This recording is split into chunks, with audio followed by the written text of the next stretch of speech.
Bonjour. Bonjour à vous, mes hockey fans, et bienvenue encore une fois cette année à une série de vidéos aperçues pour la saison 2024-2025 de la LNH.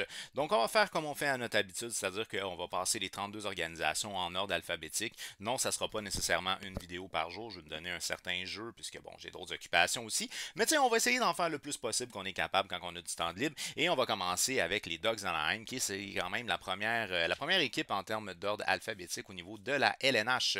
Alors, je vous rappelle que vous pouvez me suivre sur mes différents réseaux sociaux puisque je suis présent sur YouTube, sur TikTok, mais aussi sur Instagram, toujours au nom de HockeyFan514, donc HF514. Vous pouvez me trouver aussi sur X, c'est vrai, je ne suis pas très actif là-dessus, mais je suis quand même présent là-dessus. Alors bref, on va passer en revue la dernière saison pour ce qui est des Ducks de Anaheim et par la suite, on va y aller avec quelques espoirs qui devraient ou pourraient percer l'alignement dès cette année. Et puis par la suite, ben, on va y aller avec un alignement qui est un alignement projeté. Moi, je précise qu'au moment d'enregistrer cette vidéo-là, il n'y a aucun camp d'entraînement qui est débuté encore. Fait que ça se peut qu'il y ait eu des transactions depuis si vous la regardez en différé. Ça se peut aussi qu'il y ait eu des gars qui se sont démarqués au camp d'entraînement et que là, moi, pour l'instant, j'en ai aucune espèce d'idée. Alors, on va commencer maintenant avec les Ducks d'Anaheim pour ce qui est de l'édition 2023-2024. C'était la première saison pour ce qui est du coach Cronin à la barre des Ducks d'Anaheim. C'est une organisation qui maintenant, depuis plusieurs années, en arrache solidement. On participe pas aux séries. On finit relativement bas dans notre division. C'est difficile du côté d'Anaheim. On est en reconstruction depuis un bon bout de temps. Puis, ben, il serait temps que ça apporte ses fruits. Et ça semble aller dans cette direction-là. Un peu moins au niveau des performances, malgré le fait que je crois que c'était Vatrano qui avait mentionné qu'il avait vu. C'est-tu Vatrano qui avait mentionné ça? Il y a quelqu'un, je ne sais pas, ou peut-être Troy Terry, il y a quelqu'un qui avait mentionné comme quoi il avait vu une amélioration versus l'année d'avant. Statistiquement parlant, il n'y a pas vraiment d'amélioration notable là, pour les statistiques générales de l'organisation par rapport à l'année d'avant. Donc, il en reste pas moins que on a quand même des prospects qui sont des prospects de haute qualité du côté des Ducks d'Anaheim. On en a certains d'ailleurs qui font déjà partie de l'alignement. Je pense entre autres à Leo Carlson, à Trevor Zegras, à Mason McTavish, même à Mintukov, qui va être intéressant. Mintukov, on va en reparler. Mais sinon, il y en a qui s'en viennent aussi. Les espoirs qu'on va voir ici, c'est des espoirs qui sont à haut potentiel du côté des Ducks d'Anaheim. Fait on s'accroche les Ducks. Il y a peut-être encore quelques petites années de misère, mais il en reste pas moins qu'il y a du talent qui est en train de germer du côté de cette organisation-là. Puis si les gars se développent bien, évidemment, ben à ce moment-là, on pourrait peut-être éventuellement avoir une organisation qui va être compétitive pour les séries éliminatoires année après année. Alors on revient avec le même directeur général, Pat Verbeek, l'entraîneur Cronin à sa première saison complète du côté des Ducks. Il n'y a pas vraiment eu de changement significatif au niveau des performances de l'équipe sous son règne jusqu'à présent. Au niveau de la Ligue, on a terminé 30e et au niveau de la conférence de l'Ouest, on a terminé 14e. Ça a été une saison qui a été une saison en dents de scie du côté d'Anaheim, puisqu'on se rappelle qu'en début de saison, on avait réussi à faire, c'était une série de victoires du 24 octobre au 5 novembre, 6 victoires de suite. Et ça, c'est en début de saison. Par la suite, pour le reste de la saison, on a eu 5 séquences de 5 défaites consécutives. Fait que tu sais, une séquence de victoires de plus de 3 matchs d'affilée, une séquence de victoires pour 5 de défaites. Ça l'a été pénible du côté d'Anaheim. Et ça a été aussi une saison en deux temps là, pour ce qui est du jeune Mason McTavish, un joueur très complet, by the way. C'est un joueur qui a du leadership, c'est un joueur qui est capable de jouer dans les deux sens. Donc, c'est un joueur de centre qui est super intéressant du côté de Anaheim. Mais ça a été une saison en deux temps parce qu'il y a eu, en début de saison, du côté de Mason McTavish, on a eu 21 points en 20 matchs. Donc, tu sais, on avait, mettons, on va dire un point par match pour Mason McTavish. Finalement, on a fini avec 42 en 64, là, mais on a connu vraiment un solide début de saison du côté de Mason McTavish. Alors, la saison dernière du côté des Ducks d'Anaheim, ben, c'est 24 victoires, 50 défaites, 5 défaites en prolongation pour un total de 59 points. On a terminé la saison avec une moyenne de buts marqués de 2,48 pour le 30e rang dans la LNH, une moyenne de buts accordés de 3,57 pour le 30e rang dans la LNH. C'est pas par jeu, 2,48 versus 3,57. Un avantage numérique à 17,9% pour le 25e rang et finalement un désavantage numérique plutôt difficile avec 72,4%. On a terminé 31e dans la ligue. Ici, j'avais dit 25e dans la ligue pour l'avantage numérique. Alors, bref, on est à peu près dans le bas de classement à tous les niveaux. On est dans le bas de classement dans notre division, dans notre conférence, dans la ligue, au niveau de l'attaque, de la défensive et des unités spéciales. Fait qu'il y a beaucoup, beaucoup de place à l'amélioration du côté des Ducks d'Anaheim. Le premier en termes de buts la saison dernière du côté d'Anaheim aurait été Frank Vatrano avec 37 buts. Il a également terminé au premier rang pour les pointeurs avec 60 points. Du côté de Vatrano, ça a été une excellente saison. Pour lui, c'est des sommets personnels au niveau des buts, des assists et des points. Il était à sa deuxième saison du côté d'Anaheim. 37 buts, 23 passes. 23 passes, un sommet personnel, c'est... Mais en tout cas, 23 passes et 60 points. Fait que pour ce qui est de Vatrano, ça a été une excellente saison sur un point de vue individuel. Au niveau du défenseur, ben, le défenseur, disons, statistique, là, offensive, numéro un de l'organisation, c'est Cam Fowler. C'est le défenseur le plus utilisé du côté d'Anaheim, mais moins 36. Sa spécialité est clairement pas de jouer en défensive. 81 matchs la saison dernière du côté d'Anaheim, 39 points, moins 36 au niveau du différentiel, plus moins. Au niveau des espoirs, ben là, c'est là où ça devient très intéressant du côté d'Anaheim, c'est de regarder comment les gars vont se développer et ceux qui peuvent crack l'alignement dès cette saison. Du côté de Cotter Gauthier, qu'on a acquis, je crois que c'était en mars dernier, si je me rappelle bien. Hum, hum, hum, hum, Je me l'ai pas marqué, mais de mémoire, il me semble que c'est ça. On l'avait acquis genre en mars des Flyers de Philadelphie. Cotter Gauthier, c'est un gars qu'on qualifie comme étant prêt pour la LNH. C'est-à-dire qu'il devrait s'adapter très facilement. Normalement, il devrait commencer cette saison du côté de Anaheim. C'est un joueur de 20 ans qui peut jouer autant à l'aile gauche qu'au centre. Il a évolué du côté de Boston College la saison dernière dans la NCAA. En 41 matchs, il a 38 buts, 27 passes pour 65 points. C'est un joueur qui pourrait amener une dynamique différente au niveau de l'attaque là, pour ce qui est des Ducks de Anaheim. On parle quand même d'un gars de 6 pieds 2, près de 200 livres, là, 194 livres. C'est quand même pas un tout petit gabarit. C'est pas un géant non plus, là, mais c'est quand même pas un petit gabarit. Fait que c'est un gars qui est capable de déplacer de l'air du côté de Cotter Gauthier. On parle de lui qui est bon défensivement, qui est capable de s'impliquer au niveau physique et c'est un gars qui est excellent en protection de rondelles. Pour ce qui est de Cotter Gauthier, très décevant pour les Flyers de Philadelphie d'avoir dû le laisser partir. Quoique quand même Jamie Drysdale qu'on a obtenu en échange, c'est pas mauvais, mais c'est une belle acquisition pour l'attaque des Ducks Anaheim, ça c'est sûr et certain. Par la suite, le deuxième espoir que je veux parler, c'est Olen Zellweger. Dans son cas, lui, il a quand même joué une dizaine de matchs la saison dernière dans la LNH du côté de Anaheim. Olen Zellweger, c'est un défenseur de 20 ans. Il a évolué majoritairement dans la Ligue américaine la saison dernière avec San Diego. En 44 matchs, il a 12 buts, 25 passes pour 37 points. C'est un défenseur reconnu pour son côté offensif qui adore mener le rush. Je ne sais pas comment dire ça en français. La poussée. On peut dire qu'il aime mener le jeu d'une certaine façon, là, mais tu sais, quand on contre-attaque. Ouais, je pense que ce serait ça le bon terme, qui adore mener la contre-attaque. Alors, Owen Zellweger, c'est ça, c'est un défenseur qui est capable de patiner, qui aime ça prendre de l'espace. Puis, ben, c'est un défenseur qui peut amener un côté plus offensif à la défensive de l'organisation des Ducks de Anaheim. Il a joué un petit peu au niveau de la LNH la saison dernière. Là, je m'avais marqué, moi, comme quoi il avait joué une dizaine de matchs, mais ici, j'ai marqué qu'il a joué 26 matchs. Fait que là, je me contredis dans mes affaires. On va regarder ça juste pour confirmer. Là, on va pas dire n'importe quoi. 26 matchs pour ce qui est de Olen Zellweger. Fait que 26 matchs la saison dernière du côté de Anaheim, c'est 9 points pour ce qui est du jeune défenseur de 20 ans. Et par la suite, ben, on va y aller avec peut-être l'espoir qui a été le plus surpris d'être repêché. Ou je dirais d'être repêché aussi haut, on va dire ça comme ça.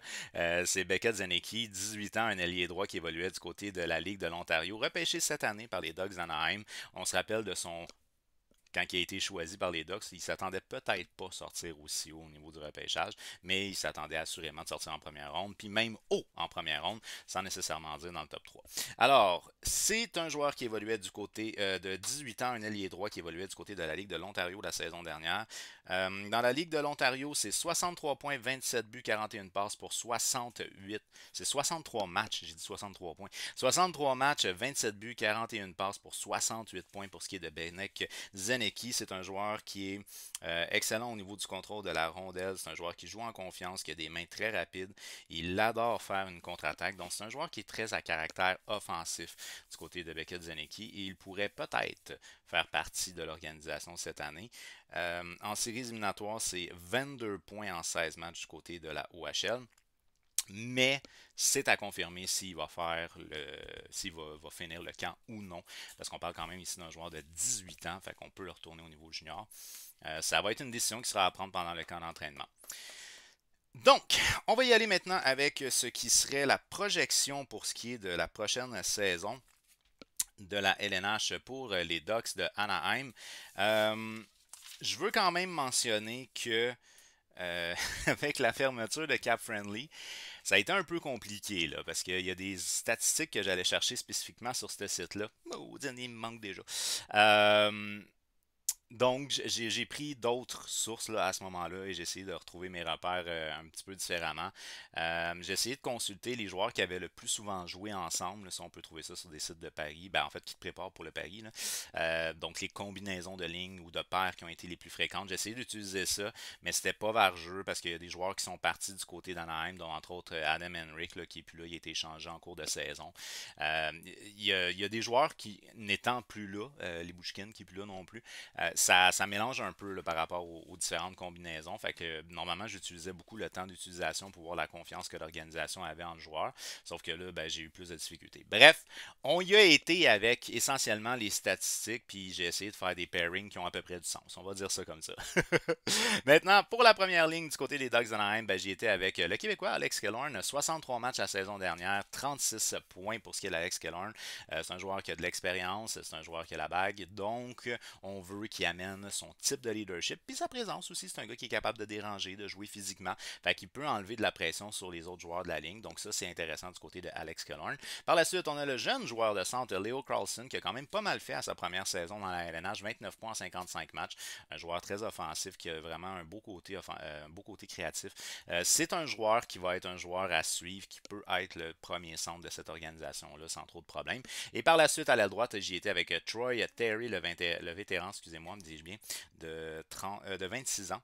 Un jeune vétéran. 54 points en 76 matchs. C'est sûr que le plus grand vétéran, c'est Alex Killorn, 34 ans. Donc 19 ans pour Leo Carlson, quand même relativement jeune. Hein? Par la suite, au niveau de la deuxième ligne, j'ai été avec Cutter Gauthier, qui devrait théoriquement jouer dans la LNH cette saison. Vu que c'est un joueur qui est plus réputé. Il est bon défensivement aussi. C'est un joueur qui pourrait jouer peut-être sur ta troisième ligne aussi, mais tu sais, je me dis, c'est un potentiel. C'est un potentiel facile top 6. Fait que pourquoi pas, t'sais, on va le mettre top 6. Ça serait pas dramatique de mettre les autres sur des lignes en dessous. Fait que je pense que deuxième ligne pour Cutter Gauthier, ça aurait du sens. La saison dernière, au niveau de la LNH, il a joué un match pour un point, mais sinon, il a joué majoritairement au niveau de la NCAA, 65 points en 41 matchs du côté de Boston College. Pour ce qui est de Cutter Gauthier, qu'on fait jouer avec Trevor Zegras, très compliqué la saison dernière pour Trevor Zegras, 15 points en 31 matchs. Non seulement a-t-il été blessé, en plus de ça, il y a eu des histoires qui ont sorti, et en plus de ça, parce que monsieur fréquente des personnalités des réseaux sociaux, et semblerait que c'est un gars qui aime bien ce qui est à l'extérieur de la glace. Et c'est ça. Beaucoup de rumeurs. Des rumeurs d'échange. Incessantes, pour ce qui est incessante, dis-je bien, pour Trevor Zegras. Puis, tu sais, du côté d'Anaheim, si on échange Trevor Zegras, on n'est pas mal pris avec Mason McTavish sur notre deuxième trio, ben honnêtement. Là, fait que je pense que c'est parfaitement jouable s'il faut qu'il parte. Mais quand même, on parle ici, Trevor Zegras, d'un joueur très créatif offensivement, avec d'excellentes mains. C'est pas le meilleur en possession de rondelles, c'est clairement pas le meilleur défensivement, mais offensivement, il peut provoquer des choses, et entre autres en avantage numérique, ça peut être intéressant. Que je fais jouer avec Frank Vatrano, lui c'est 60 points en 82 matchs la saison dernière, une excellente saison pour ce qui est du vétéran de 30 ans du côté de Anaheim la saison dernière. Par la suite, on a fait l'acquisition de Fabry qui lui nous arrive de Détroit, un joueur de 28 ans. 32 points en 68 matchs pour ce qui est de Fabry. Lui, il fait partie, entre autres, de nos deux champions qu'on a signés. Donc, pendant la saison morte du côté d'Anaheim, on a signé deux anciens champions de la Coupe Stanley. Fabry, lui, avait remporté la Coupe Stanley du côté de Saint-Louis en 2019, je crois. Et Dumoulin, qu'on a signé, le défenseur qui, lui, avait gagné la Coupe Stanley du côté de Pittsburgh. Alors, dans le cas de Fabry, lui, il jouait la saison dernière avec les Red Wings de Détroit. C'est 32 points en 68 matchs. C'est un joueur d'expérience, puis ça peut être hyper intéressant. Mason McTavish, qui est un très beau diamant à polir, à mon humble avis, c'est le style de joueur que j'aime beaucoup. 42 points en 64 matchs la saison dernière. Un joueur qui a du leadership, qui est capable de jouer défensivement et offensivement. C'est un avenir qui est très prospère pour lui si tout va bien dans son développement, évidemment. Et qu'on fait jouer par la suite avec Strome Strome, 41 points en 79 matchs la saison dernière. Donc, dans le cas ici de Mason McTavish, je fais jouer avec un gars de 28 ans et de 31 ans. Je trouve que c'est de l'entourer avec des gars qui peuvent être responsables, des gars qui ont de l'expérience. Je pense que c'est la bonne façon de faire les choses. Par la suite, pour ce qui est de ma quatrième ligne, j'y vais avec McGinn, qui lui du côté d'Anaheim, c'est 3 points en 24 matchs la saison dernière, que je fais jouer avec Lundestrom, 11 points en 46 matchs, et finalement Leeson, 22 points en 68 matchs. Nos deux joueurs qui sont coupés sont Johnston, la saison dernière du côté d'Anaheim, 4 points en 68 matchs pour le joueur vétéran de 30 ans, et puis finalement Harkins, qui lui arrive de Pittsburgh, 4 points en 45 matchs la saison dernière, un joueur de 27 ans. Au niveau de la défensive, ben là, ça devient intéressant, parce que là, il y a des cartes qui ont changé, puis on a des éléments qui sont à développer, qui peuvent être très intéressants. Et je vais commencer entre autres avec Mintyukov. Mintyukov. Alors, Mintyukov, lui, c'est un jeune joueur qui est âgé de 20 ans, 28 points en 63 matchs la saison dernière. Et dans le cas de Mintyukov, on a vraiment surpris avec nos performances l'année passée. C'est un défenseur qui est capable d'appuyer l'attaque, mais qui est capable de bien jouer un peu partout finalement. C'est un défenseur qui est capable d'apporter sa touche et qui joue avec une certaine maturité. Puis ça, c'est vraiment intéressant. Malgré son jeune âge, là, on sent que c'est un gars qui est prêt. Maintenant, à savoir, est-ce que ça va se maintenir au niveau de la progression, ça, seul le temps nous le dira. Mais pour l'instant, il a connu une excellente première saison, 28 points en 63 matchs. Je dirais qu'il a été surprenant même à la limite. On ne s'attendait peut-être pas à ce genre d'adaptation-là du côté d'Anaheim pour le jeune défenseur. Que je fais jouer ici avec Cam Fowler, le vétéran de 32 ans, 39 points en 81 matchs la saison dernière. Lui, il aurait besoin d'un défenseur défensif solide pour jouer avec lui. C'est peut-être pas un luxe qu'on a du côté d'Anaheim. En termes de deuxième paire, on va y aller avec Olin Zellweger. Lui, de son côté, a joué majoritairement du côté de la Ligue américaine la saison dernière. 37 points en 44 matchs dans la Ligue américaine du côté de San Diego. Alors que la saison dernière, ben, il a aussi joué un petit peu dans la Ligue nationale, 26 matchs, 9 points. Puis je fais jouer avec le vétéran Radko Gudas, 18 points en 66 matchs. Un défenseur correct, mais physique. Puis c'est un gars qui est apprécié de ses pairs. C'est un gars clairement apprécié de ses pairs. Donc, c'est un gars qui est capable d'apporter une dynamique qui est différente, puis de le faire jouer un jeune avec un vétéran de la trempe de Goudas. Je pense que c'est bon pour l'apprentissage. Je pense pas que la défensive elle est mûre. Je pense juste que c'est bon pour l'apprentissage. En termes de troisième paire, maintenant, ben, on y a été avec Dumoulin, 16 points en 80 matchs la saison dernière. Pour ce qui est de Dumoulin, il évoluait du côté du Kraken de Seattle la saison dernière.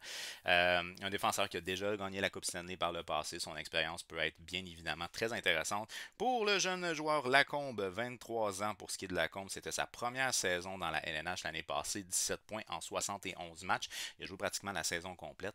Beaucoup de joueurs ont joué leur premier match ou ont connu leur première saison la saison dernière du côté d'Anaheim. Si je ne me trompe pas, je pense que c'était une dizaine de joueurs ou quelque chose comme ça. Donc, tu sais, c'est ça. On est dans ce processus-là de donner de l'expérience et de l'apprentissage aux jeunes. Fait que tranquillement, mais sûrement. Du côté des gardiens, en fait, Vakanen ici, là, que j'ai mis comme joueur scratch, là, donc pas dans mon alignement. 14 points, 68 matchs du côté de Anaheim la saison dernière. 25 ans pour ce qui est de Vakanen. C'est un gars qui peut très bien rentrer là, dans mon top 6 là, sans problème du côté d'Anaheim.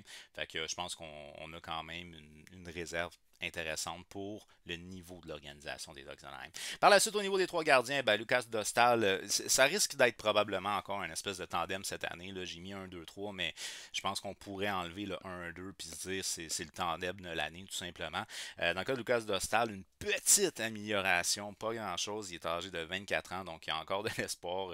C'est un gars qui peut s'améliorer beaucoup plus, là, mais pour l'instant, le jeu défensif est laborieux du côté d'Anaheim. Fait qu'il ne faut pas nécessairement s'attendre à quelque chose d'explosif là, comme amélioration, sauf si le jeu défensif s'améliore de façon explosive. Ça l'aiderait vraiment beaucoup au niveau de la position des gardiens. Dostal, la saison dernière, c'est 44 matchs, 3.33 de moyenne, 902 d'efficacité, ce qui est bien, sans plus. Par la suite, le vétéran John Gibson, 31 ans pour Gibson, 46 matchs, 3.54 de moyenne, 888. Beaucoup de rumeurs qu'on le fait sortir d'Anaheim, donc ça pourrait peut-être être la fin de John Gibson du côté d'Anaheim. C'est quand même plusieurs années qu'il évolue en Californie. Ça serait différent. Ça serait différent. Ça serait peut-être pas mauvais pour lui de sortir de là, d'aller dans une équipe peut-être un petit peu plus un petit peu plus mûr par rapport à son âge à lui, là, donc une équipe qui serait compétitive maintenant et non compétitive dans 3 ans, genre. Fait que ça pourrait être intéressant pour lui, mais pour l'instant, il est encore du côté des Ducks. Donc 888 d'efficacité, c'est pas tant. Ça peut être mieux. Ça peut être mieux. Et comme troisième gardien de but, ben, j'y étais avec Shunakek, mais ceci étant dit, il y en a un autre aussi là, qui ont joué à peu près sensiblement le même nombre de matchs dans la Ligue américaine du côté de San Diego. Fait que c'est des gardiens qu'on connaît déjà dans le système. Dans le cas de Shunakek, qui est âgé de 21 ans. Il a évolué du côté de la Ligue américaine, 29 matchs, 2,92, 910 d'efficacité, ce qui est quand même pas mauvais. Euh, c'est une organisation qui peut être intéressante à suivre quand vous aimez voir des gars se développer, ça c'est sûr et certain. J'ai j'ai mon petit dada du côté d'Anaheim avec Mason McTavish, mais il y a quand même d'autres jeunes joueurs à haut potentiel qui peuvent être hyper intéressants à suivre du côté d'Anaheim. Alors, c'est une équipe qui peut être le fun à suivre pour ce qui est de l'amélioration ou du moins pour ce qui est de l'apprentissage des jeunes. Il y a peut-être des mouvements qui sont à venir au cours de la prochaine saison. Beaucoup de rumeurs ont frappé Trevor Zegras et John Gibson la saison dernière, donc ça se pourrait qu'on les voit quitter l'organisation en cours de saison. C'est une équipe que moi, je ne vois pas comme étant une équipe qui est solidement ancrée pour compétitionner pour une place en séries éliminatoires. Fait que c'est dommage, je pense que ça fait une affaire comme 6 ans que c'est difficile du côté d'Anaheim. J'y retourne encore, moi, avec probablement que c'est une équipe qui va la trouver encore une fois cette année difficile. La seule chose que je leur souhaite, par contre, c'est d'être peut-être capable d'enligner plus qu'une seule série de victoires. C'est 3 et plus finalement. Là. Donc une seule série de 3 et plus en termes de victoires, c'était peut-être pas assez. Si on est capable d'en rajouter une deuxième puis une troisième pour balancer nos séquences de défaites, ça serait peut-être être intéressant. Donc je dirais peut-être plus de stabilité au niveau des performances du côté d'Anaheim, ça serait déjà un très bon move. Puis on continue à apprendre. Alors, c'est une organisation qui, d'après moi, ne participera pas aux séries et qui risque probablement d'être encore relativement bas dans le classement parce qu'on n'a pas apporté des méga changements du côté d'Anaheim. Alors, d'après vous, où est-ce que cette organisation-là va finir? Est-ce que c'est une équipe qui va finir en bas de classement? Est-ce que c'est une équipe qui va compétitionner pour une place en série, qui est clairement en série, qui est même dans le corridor voir la coupe? Eh bien, faites-le moi savoir au travers des commentaires. On n'oublie pas de s'abonner à la chaîne YouTube et activer la petite cloche parce qu'il y a d'autres vidéos qui s'en viennent pour ce qui est des aperçus 2024-2025 de la LNH. Alors, on se revoit très bientôt et on n'oublie pas, je suis actif sur tous mes réseaux sociaux sous le nom de HockeyFan514. Alors, on s'abonne! See ya!